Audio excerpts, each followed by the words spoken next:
Muy bien, pues vamos a ver el tema de los dones del Espíritu Santo, ¿vale? Cuando recibimos el Espíritu Santo, se manifiestan en nosotros una serie de dones que son dados, y esto es importante que lo tengamos en cuenta, son dados por Dios.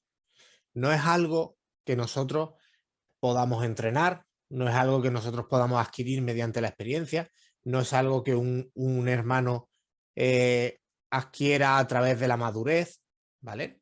Es algo que Dios nos da porque quiere dárnoslo. No nos lo merecemos, no tiene nada que ver con nuestras capacidades, no tiene forma alguna de adquirirse, salvo que Dios quiera, le plazca, darnos esos dones, ¿de acuerdo? Normalmente los dones vienen emparejados a los talentos naturales que tenemos. Si una persona es muy habladora y es muy comunicativa, tendrá dones comunicativos. Si una persona es más misericordiosa, tiene más empatía con la gente y demás, pues tendrá dones más de fe o más de sanación, ¿no? No es excluyente. Cualquier persona puede tener cualquier don que Dios quiera darle, ¿de acuerdo? Pero normalmente Dios usa los talentos naturales que nosotros tenemos. Entonces, según el Antiguo Testamento, existen siete dones al que el Nuevo Testamento le añade dos más, ¿de acuerdo? En un total de 9, que dividimos en dones de revelación, dones de poder y dones de expresión, 3 en cada uno, ¿vale? Ahora vamos a ir viendo qué es cada don. Tenemos que tener en cuenta y muy claramente que Jesús en su vida, en su ministerio, tuvo los 9 dones, ¿vale? Ahora vamos a ver ejemplos de cómo Jesús administraba estos dones que el Señor le había dado, ¿de acuerdo? ¿Y para qué? ¿Por qué Dios le da dones diferentes a gente diferente? Pues como hemos hablado muchísimas veces, para que los hermanos trabajemos en unidad. Yo no puedo ser autosuficiente a la hora de expandir el Evangelio y a la hora de vivir una vida plena en Cristo. ¿Por qué? Porque no tengo todos los dones, no tengo todos los talentos, no tengo todos los temperamentos, sino que mis faltas y mis carencias se compensan con las de otro hermano. Yo aporto mi grano de arena al cuerpo de la iglesia y el resto de hermanos aporta pues lo suyo, ¿no? Por eso el Señor no nos da todos los dones, sino que a cada uno les da los dones que a él le parece. ¿De acuerdo? Muy bien. Vamos con el primer grupo, que son los dones de revelación. ¿De acuerdo? Los dones de revelación, que pues como su propio nombre indica, son dones en los que nosotros recibimos una revelación de parte de Dios. ¿Vale? En un momento en concreto, para una situación en concreto, el Señor, a través del Espíritu Santo, nos revela a nuestra vida algo que ahora vamos a ver, puede ser un conocimiento, puede ser sabiduría para interpretar una situación, ¿de acuerdo?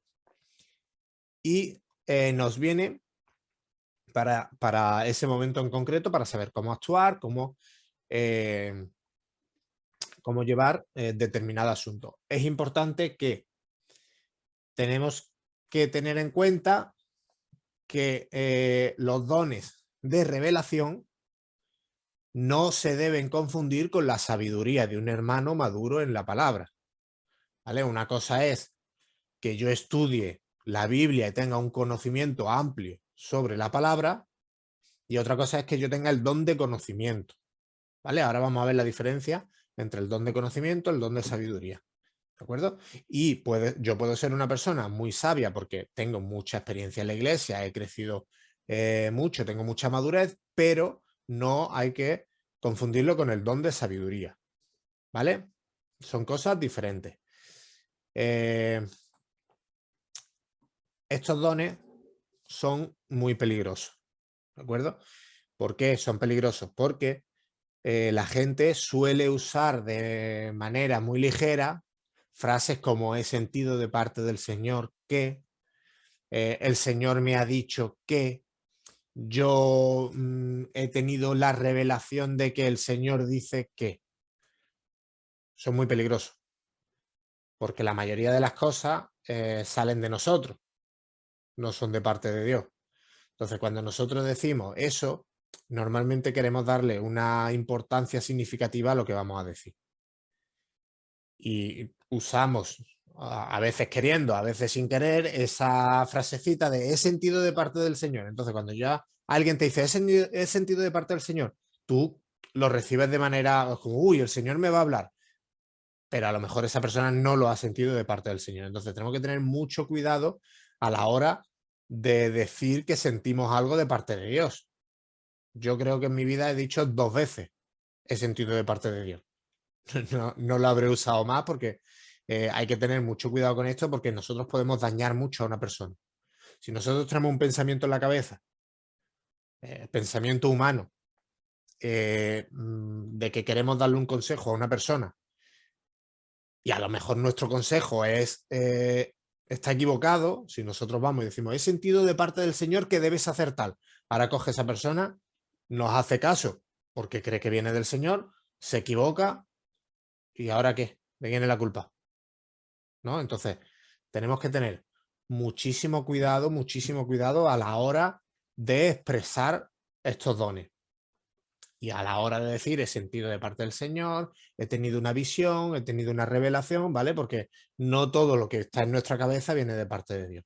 Hay que tener muy claras las cosas antes de decirle a un hermano que hemos sentido algo de parte de Dios. ¿De acuerdo? Muy bien. Palabra de ciencia o de conocimiento, ¿vale? El don del conocimiento. No tiene nada que ver, como hemos dicho antes, con el conocimiento natural. No tiene nada que ver con el academicismo, ni con los estudios, ni con la preparación. ¿De acuerdo? El don de conocimiento es una revelación en un momento dado de una situación concreta que el Señor nos pone a nosotros y que nosotros no tenemos forma no tuviéramos forma de saber, ¿no? Sin embargo, ahí pues el Señor nos lo revela y nosotros sabemos algo que no deberíamos saber, ¿vale? Porque no lo hemos visto en ningún sitio, porque no lo hemos estudiado, porque no lo hemos leído. Sin embargo, el Señor nos lo dice y ahí aprendemos algo de una situación concreta, ¿de acuerdo? Por medio sobrenatural, no por medio natural. Si yo me leo la Biblia, tengo una mente prodigiosa, me leo la Biblia y me sé la Biblia del principio a fin, con todos los versículos, etcétera, etcétera, eso no es el don de conocimiento, porque yo tengo una forma natural de conocer eso, que es el librito, que es la Biblia. Entonces yo tengo una forma natural de conocer todo eso. Estamos hablando de que el don de conocimiento es una manera sobrenatural de adquirir un conocimiento. ¿De acuerdo? Que no hay forma de conseguirlo por medios naturales. Un ejemplo, vienen varios ejemplos en el libro, ¿vale? Un ejemplo muy claro es el ejemplo de... Lo voy a leer mejor. A ver. Dice, había entonces en Damasco un discípulo llamado Ananías, a quien el Señor dijo en visión, una visión, un medio sobrenatural, ¿de acuerdo? Ananías. Y él respondió, heme aquí, Señor. Y el Señor le dijo, levántate y ve a la calle que se llama Derecha y busca en casa de Judas a uno llamado Saulo de Tarso, porque he aquí él ora y ha visto en mi visión a un varón llamado Ananías. He aquí, uy, se me ha ido la vista. Entra y le pone las manos encima para que recobre la vista. ¿Vale? Aquí vemos claramente el don de conocimiento. ¿Por qué? Porque Ananías no tenía forma de saber dónde estaba Pablo. No había WhatsApp, no había ubicación, no había GPS, ¿no? Entonces, ¿cómo él supo dónde estaba Pablo? Por revelación de Dios. ¿Vale? Es un ejemplo muy claro de lo que significa el don de conocimiento. Yo no tengo forma de saber dónde está Pablo, o Ananías no tenía forma de saber dónde estaba Pablo, y Dios le revela dónde tiene que ir para encontrarlo, ¿de acuerdo? Del mismo modo, el don de sabiduría normalmente viene aparejado con el don de conocimiento. ¿Por qué? Porque recibimos un conocimiento sobrenatural y junto con el conocimiento recibimos la sabiduría suficiente para actuar en función a ese conocimiento que hemos recibido, ¿vale? Suelen ir juntos, no siempre, pero suelen ir juntos, ¿de acuerdo?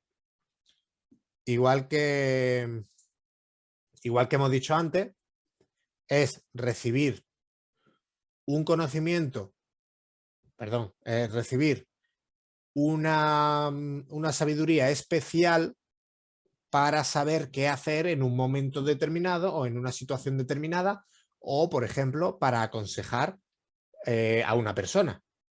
Una persona viene con un problema grave o cualquier historia, y nosotros recibimos de parte del Señor una palabra para que nosotros podamos aconsejar a esa persona, ¿no? Es la forma más común que tiene el don de sabiduría de expresarse a través de consejos a ciertas personas o a través de, junto con el don de conocimiento, poder actuar en un determinado momento de una determinada manera, ¿vale? De la misma manera que hemos dicho, del don de conocimiento, el don de sabiduría actúa como un flash, como una sensación que nos llega en este momento y decimos, así es como tenemos que actuar, o así es como tenemos que hacer, o esto es lo que tenemos que decir. ¿De acuerdo? Muy bien. Bueno, los ejemplos sobre sabiduría, pues los podéis leer vosotros, ¿vale? El ejemplo más claro de sabiduría es cuando Jesús estaba con a la mujer que iban a apedrear, ¿no? Pues entonces el Señor le reveló, le dijo, ¿no?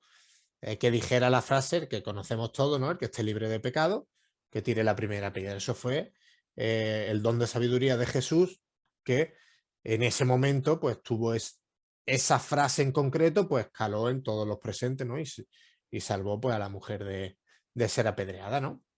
El ejemplo de Salomón con las dos mujeres que se peleaban por ver de quién era el hijo, otro ejemplo de sabiduría, ¿no?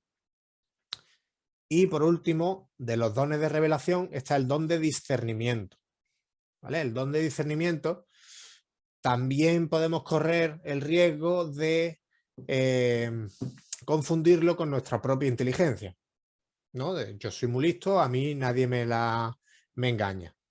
Mucha gente pues cree que es muy lista y siempre piensa que se da cuenta de todo, y no es así.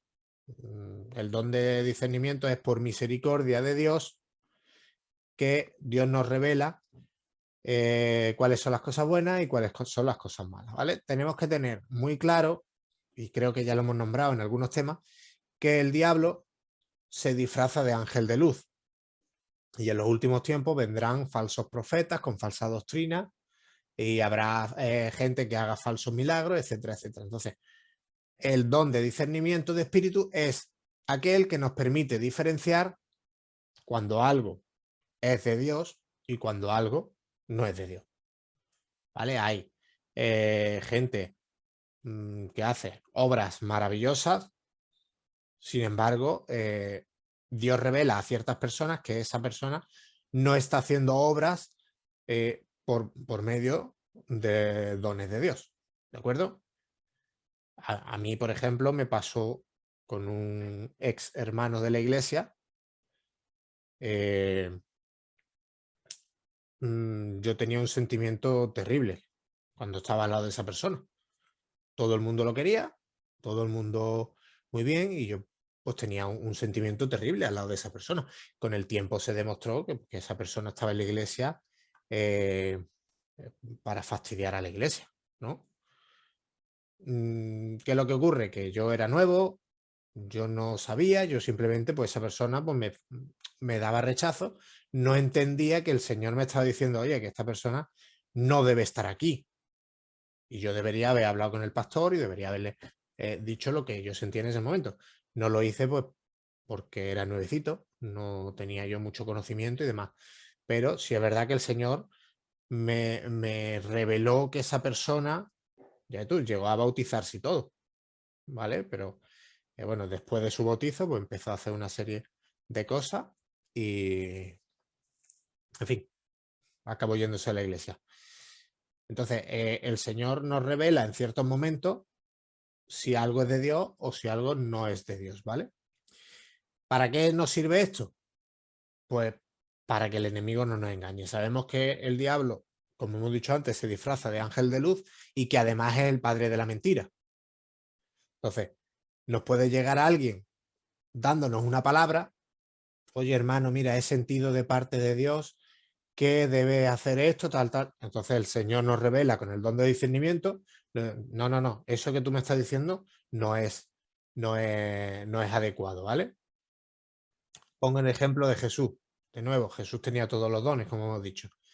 El ejemplo de Jesús más claro es cuando le dice a Pedro: quítate delante de mí, Satanás, ¿vale? Vamos a leer el pasaje que dice: desde entonces comenzó Jesús a declarar a sus discípulos que le era necesario ir a Jerusalén y padecer mucho ante los ancianos, de los primeros sacerdotes y de los escribas, y ser muerto y resucitar al tercer día.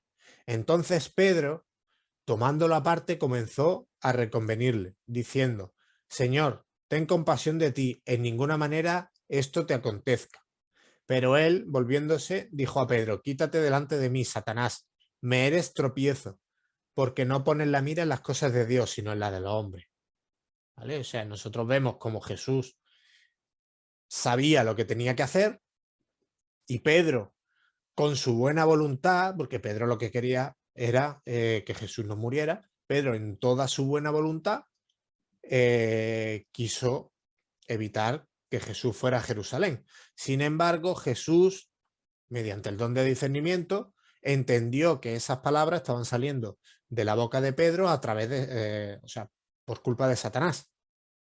Porque Satanás lo que quería era que Jesús no cumpliera su parte del plan. Entonces, Satanás habló a través de Pedro para tentar a Jesús de que no fuera a Jerusalén y por tanto no se cumpliera el sacrificio de Jesús. Entonces Jesús discernió eso y rechazó, aunque era un buen consejo, ¿no? Porque probablemente hubiera evitado la muerte de Jesús, pero Jesús discernió que eso venía de parte de Satanás y que por tanto no era lo que él necesitaba y lo reprendió.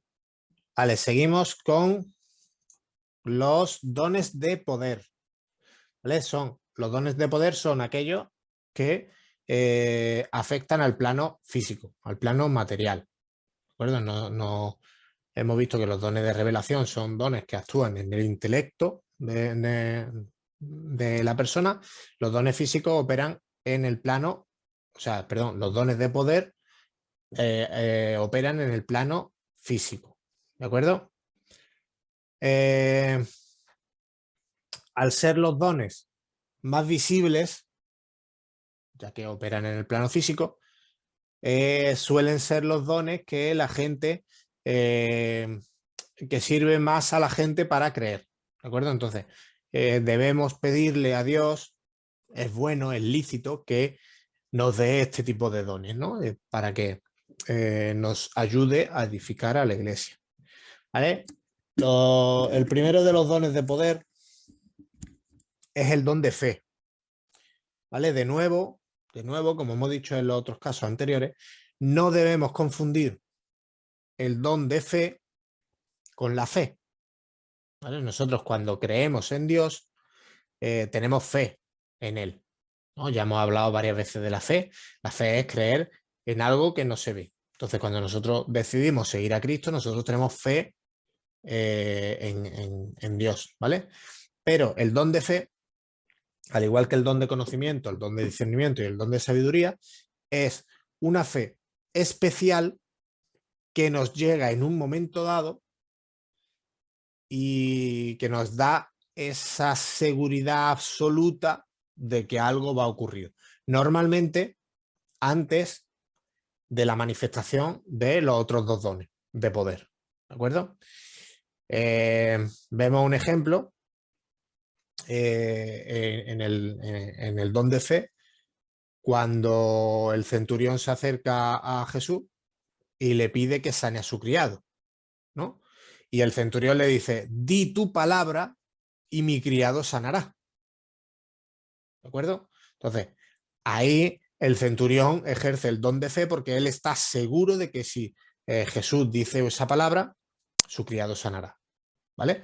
Es una fe especial que viene en un momento particular, ¿vale? Como hemos visto en los otros dos dones, los otros tres dones, aparece en un momento particular para tener esa convicción normalmente de que ocurra algún milagro, ¿de acuerdo? También cuando María, la madre de Jesús, en las bodas de Caná, le dice a los sirvientes y a los criados, le dice: vosotros haced todo lo que él diga. Ahí también María está demostrando una fe fuerte en que su hijo va a hacer un milagro, ¿no?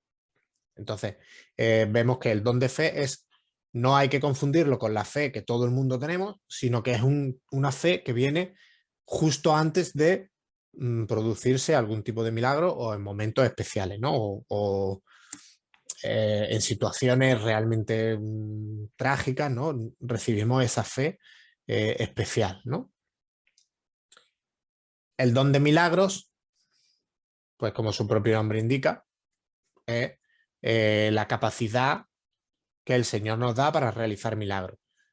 Muy importante, tenemos que saber que los milagros no los hacemos nosotros, no lo hace la persona física que realiza el milagro, sino que es Dios a través de nosotros, ¿vale? Esto hay que tenerlo muy claro. En el momento en el que empecemos a pensar que la persona es quien hace el milagro, estamos pecando contra Dios, ¿de acuerdo? Es Dios el que hace el milagro a través de la persona. ¿Qué es un milagro? Todo aquel acto que contradice las leyes lógicas de la física, ¿de acuerdo? Ejemplos ¿vale? Vienen algunos ejemplos de milagros, que bueno, milagros, pues Jesús hizo milagros durante todo su ministerio, ¿no? Vemos de nuevo que Jesús pues tuvo también el don de milagros y también el don de fe, ¿vale? Vemos que Jesús también dijo, aquí uno de los dos dones, le dijo al centurión, le dijo: conforme a tu fe, ¿vale? El don de fe del centurión, conforme a tu fe, tu criado será sano. Y ahí obra el milagro, ¿de acuerdo? Entonces, el don de fe, primero se manifiesta el don de fe y después se manifiesta el don de milagro, ¿de acuerdo? Pero no se pueden hacer milagros si no tenemos fe. Si yo tuviera el don de milagro y voy a hacer un milagro y no tengo fe de que eso que voy a hacer va a ocurrir, pues no va a ocurrir, ¿de acuerdo? Igualmente pasa con el don de sanidades. Si no hay una fe en que va a ser sanado el enfermo, no va a ocurrir el milagro de la sanidad, ¿de acuerdo? Con el don de sanidades existe un poco de lío, ¿vale? Porque no sabemos por qué exactamente se habla de sanidades en plural, ¿vale? Existen hermanos que solo curan cierto tipo de enfermedades, que curan no, ¿vale? Recordemos, los milagros los hace Dios a través de nosotros, ¿vale? Pero tenemos, la gente que tiene el don de sanidades, pues tiene esa sensibilidad especial para tener fe en que se cure el enfermo, ¿no? Pero hay hermanos que tienen el don de sanidades, pues a lo mejor solo para problemas de hueso o solo para problemas de órganos internos, ¿vale? Por eso se habla de sanidades en plural, ¿no? También hay muchos tipos de formas de hacer este milagro.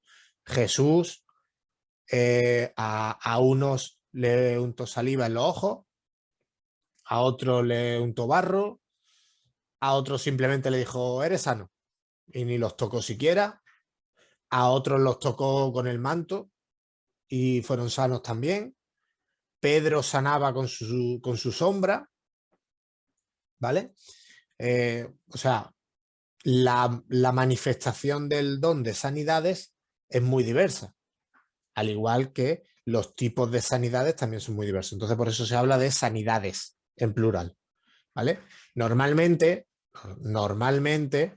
las sanidades se hacen a través de la imposición de manos o de la unción de algún tipo de aceite, ¿vale? Se impone las manos en la zona afectada por la dolencia y se ora para que se obre el milagro. De la misma manera que con el don de milagro se requiere una fe especial para hacer la sanidad, ¿no? Y también tenemos que entrar dentro de la sanidad el factor de la fe del enfermo. Si el enfermo no tiene fe, poco podemos hacer, ¿no? Hombre, si Dios tiene en sus planes que esa persona crea, por mucho que esa persona no quiera creer, Dios va a obrar en la sanidad, ¿no? Porque Dios es todopoderoso y Él decide lo que quiere y lo que no quiere hacer. Pero la fe con la que un enfermo recibe esa oración es importantísima. Si nosotros no tenemos fe de que un hermano va a orar por nosotros y nos vamos a sanar, Dios no obra ahí ninguna sanación, ¿vale? Entonces, tenemos que tener en cuenta eso y además que la sanidad a veces sí, pero otras veces la sanidad es progresiva, no es oramos y se cura la dolencia, sino que oramos y esa dolencia va a mejor, va mejorando poco a poco, no desaparece de una, ¿vale? Mucha gente se ora, no se soluciona instantáneamente el problema y ya de repente ya no vale, ya no tiene fe, ya el Señor no ha querido, etcétera, etcétera. No, hay que tener fe en que es un proceso en el que la persona mejora, ¿de acuerdo? Esos serían los tres dones de poder, los dones que actúan, como hemos dicho, en el plano físico, en el cuerpo o en nuestro entorno, ¿vale? Y ahora vamos a ver los dones de expresión, que también, como su propio nombre indica, quiere decir expresarse mediante la palabra, ¿no? El primero de ellos es el don de profecía, que según Pablo en Corintios lo llama el mayor de todos los dones, ¿vale? Porque es una expresión directa del Espíritu Santo a través de nosotros, ¿vale? El Espíritu Santo habla del Padre, o sea, con la voz del Padre, y nos hace saber algo, nos revela algo, ¿de acuerdo? Mucha gente piensa que el don de profecía, una profecía, es algo que ocurrirá en el futuro. No siempre ocurre en el futuro. Las profecías pueden ser de cosas que estén ocurriendo ahora mismo, que hayan ocurrido o que vayan a ocurrir en el futuro, ¿vale?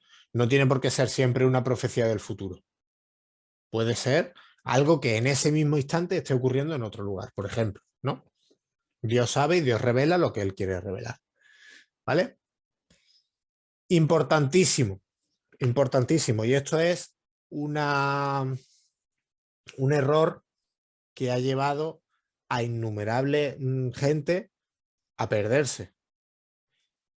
Las profecías nunca, nunca, jamás pueden ni reemplazar ni completar la Biblia.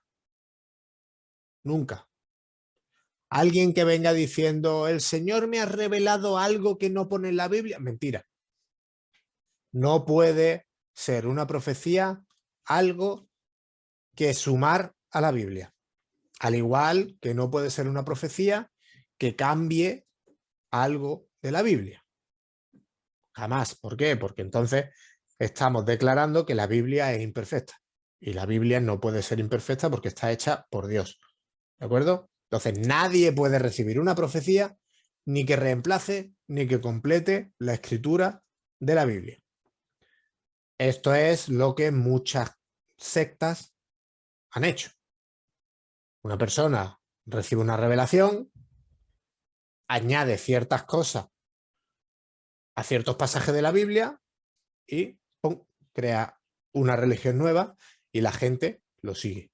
¿Vale? ¿Por qué? Porque ha tenido una revelación, ha tenido una revelación de Dios, entonces tiene que ser real. No, si una profecía contradice, reemplaza o completa la Biblia, entonces es una profecía falsa. ¿De acuerdo? Eso nos tiene que quedar muy clarito dentro de la cabeza. Nunca, jamás se podrá ni completar ni reemplazar la Biblia. ¿Vale?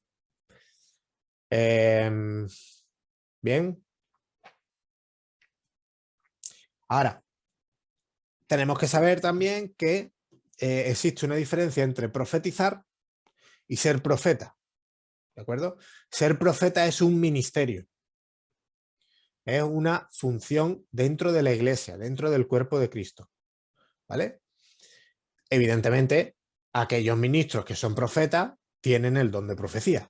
Pero eso no quiere decir que otra persona pueda profetizar en un momento dado. Si el Señor revela a esa persona que profetice, pues esa persona profetizará y no tiene por qué ser profeta. Yo por hacer una profecía no soy profeta, ¿de acuerdo? Ser profeta es un ministerio dentro del cuerpo de la iglesia, ¿vale? Y también hay que tener mucho cuidado, y esto trabaja con el don de discernimiento de la mano, ¿vale? Hay que tener mucho cuidado con lo que dicen los profetas. ¿Por qué? Porque no todo lo que dice un profeta es profecía. La gente dice, oh, ese es profeta, si lo ha dicho él es porque es verdad. No, no tiene por qué ser verdad. ¿De acuerdo? Las profecías vienen en un momento dado, como hemos visto en los otros dones, en un momento en concreto que el Señor quiere revelar algo a una persona o a la iglesia a través del profeta o a través del hermano que profetiza. ¿Vale? Hacemos distinción entre profeta y persona que profetiza. Entonces, en un momento concreto, para alguien en concreto o para la iglesia en general, Dios da una palabra de profecía a un hermano. Eso no quiere decir que un ministro que sea profeta, todo lo que diga sea profecía. ¿Vale? Y aquí volvemos a hacer hincapié en el peligro de hablar diciendo he sentido de parte de Dios o el Señor me ha dicho que, etcétera, etcétera, y entra en juego también el don de discernimiento. Cuando un profeta habla, el don de discernimiento nos puede decir, oye, cuidado, que eso no es de Dios, es del profeta. Muy diferente que el profeta diga una cosa y que esa cosa venga de parte de Dios, ¿vale? Por tanto, y además dice la palabra, cuando recibamos una profecía, guardémosla en nuestro corazón y examinémosla, investiguémosla, pidamos a Dios confirmación de esa profecía. Señor, esto que yo he recibido es de parte tuya, confírmamelo. A través de otro hermano, a través de un sermón, a través de una canción, de lo que sea, confírmamelo. ¿De acuerdo? Tenemos que entender que no todo lo que dicen los hermanos que profetizan son profecías, ¿vale? Un ejemplo clarísimo, Moisés.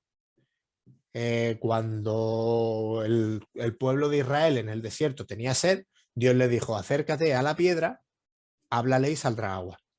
Y Moisés, como estaba enfadado, se acercó a la piedra, le habló y golpeó la piedra. Le añadió algo de su cosecha. No lo hizo como Dios le dijo que quería que lo hiciera, sino que Moisés añadió, como estaba enfadado, añadió una cosa. ¿Qué ocurrió? Se cumplió lo que debía de pasar, salió agua de la piedra, pero el Señor castigó a Moisés porque no lo hizo como debía haberlo hecho. Le añadió de su propia cosecha. Esto hacen muchos hermanos que profetizan. Reciben la palabra de Dios y ellos le añaden, o bien para ponerla más bonita, o bien para suavizarla, o bien para lo que sea, le añaden cosas de su cosecha. Entonces, cuando recibamos una profecía, la guardamos y pedimos confirmación a Dios. La meditamos, le damos vueltas, pedimos confirmación y que Dios sea el que se encargue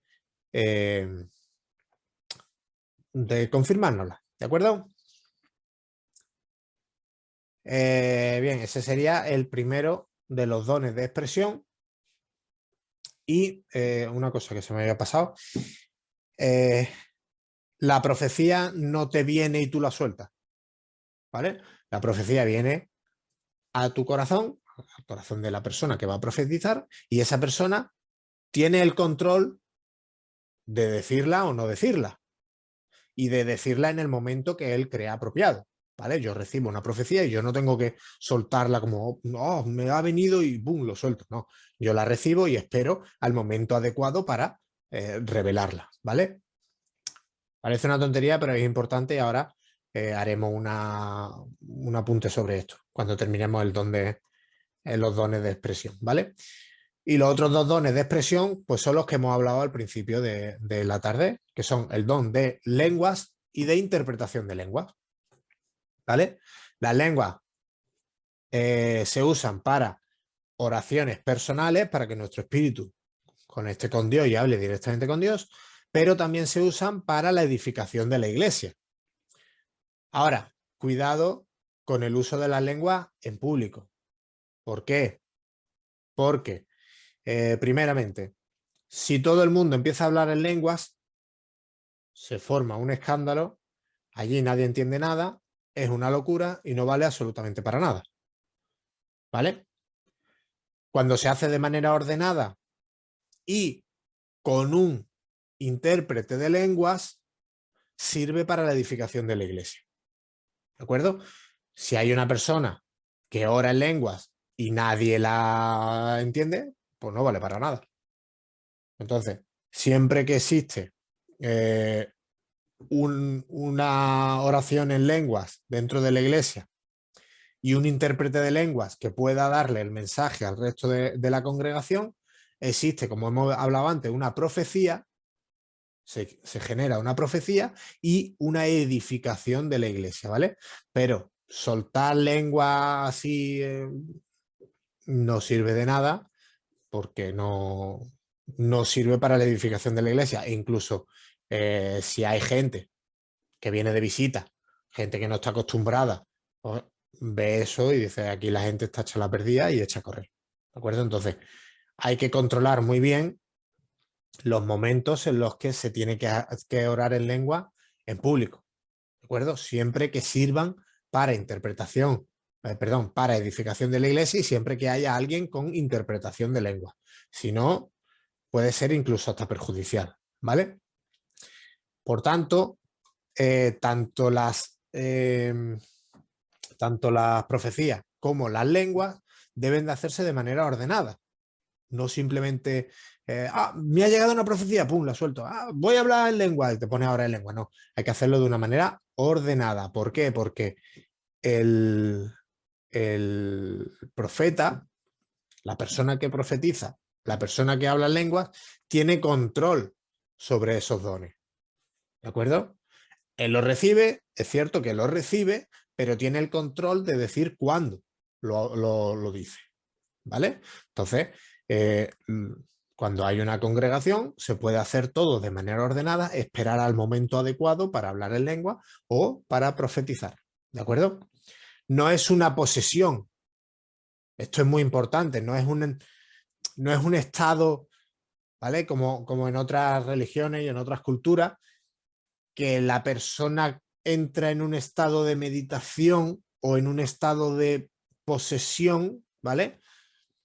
Y se posee y el misticismo y suelta. No, eso no es. El espíritu le habla a la persona y la persona tiene pleno control para decirlo cuando tiene que decirlo. ¿De acuerdo? Es muy importante diferenciar este punto, aunque parezca una tontería. La persona que recibe tanto el mensaje en lenguas como la profecía tiene control para decirlas cuando él quiera. ¿De acuerdo? Muy bien, esos serían los 9 dones. Los 9 dones, ¿vale? Ahora, ¿qué ocurre cuando una persona recibe un don de parte de Dios, pero no lo usa de manera correcta? Los dones son irrevocables. ¿Qué quiere decir eso? Que no podemos perderlos. Nosotros podemos recibir un don de parte de Dios, vivir una vida desordenada, vivir una vida en pecado, pero el don seguimos teniéndolo. ¿De acuerdo? Ahora, ¿qué es lo que ocurre? Que luego Dios nos pedirá cuenta de lo que hemos hecho con estos dones.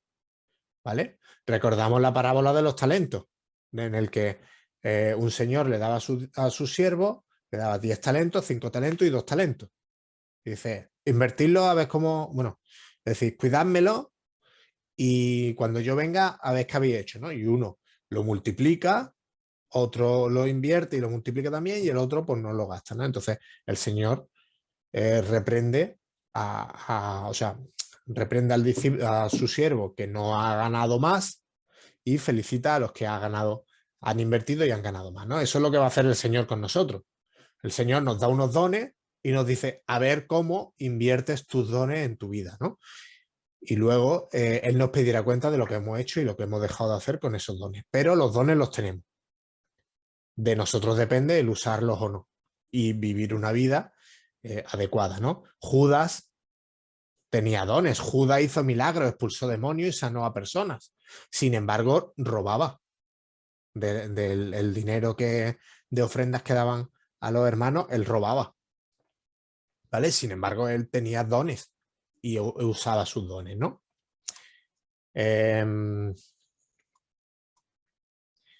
¿Vale?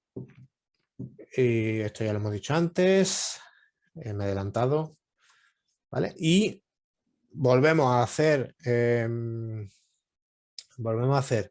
hincapié en que los milagros, los prodigios, las profecías, las adivinaciones, todo eso, ¿vale? No todo proviene de Dios. No todo proviene de Dios, ¿vale? Y hay que saber discernir cuando una persona nos hace o nos dice un milagro o una profecía de parte de Dios y cuando no viene de parte de Dios. La Biblia advierte sobre adivinos, sobre falsos profetas, sobre maestros que harán milagros, ¿vale? Pero eso no quiere decir que venga de parte de Dios, ¿vale? Recordemos que el diablo tiene poder y el diablo puede engañar. Es cierto que el diablo no conoce el futuro, pero él no es omnisciente, no lo conoce todo, pero es muy listo, es muy sabio, ¿vale? Y entonces puede usar esa sabiduría para meternos en la cabeza ciertos tipos de información a través de adivinos, a través de hechiceros, a través de un montón de dones que son similares a los que Dios nos da, pero que no vienen de parte de Dios, ¿de acuerdo? De ahí la importancia de no tragarnos todo lo que nos viene, filtrar a través de la Biblia y pedir confirmación a Dios, ¿de acuerdo? Así que, resumiendo, Dios nos capacita con unos dones para la edificación de la iglesia, para expandir el evangelio. Pero no todo lo que veamos sobrenatural viene de parte de Dios, aunque esté hecho para buenas obras, ¿vale? Hay muchos sanadores y muchos curanderos que hacen curaciones, lo cual es bueno, pero no viene a través del Señor, viene a través del diablo, lo cual es malo, ¿de acuerdo? Ahí es donde nosotros tenemos que aprender a filtrar y a aprender a darnos cuenta y trabaja el don de discernimiento, ¿de acuerdo? En definitiva, nosotros debemos pedirle a Dios que nos dé dones. Hemos visto que Jesús, no en todo he puesto ejemplo, pero hemos visto que Jesús tenía todos los dones y nosotros aspiramos a ser como Jesús. Jamás podremos serlo hasta que estemos con él, pero aspiramos a serlo. Estamos en un constante camino en el que nos acercamos cada vez más a Cristo. Pues pidamos los dones que tenía Cristo. Cuando nosotros oremos, pidámosle al Señor que nos dé dones. Algunos ya se han manifestado, algunos de vosotros ya tenéis dones, sabéis cuáles son y estáis trabajando en ellos. Otros dirán, yo no tengo dones, a mí no me ha dado Dios ningún don. Vale, pídeselo. Es el momento de empezar a pedírselo. ¿De acuerdo? Y listo, con esto termina este tema.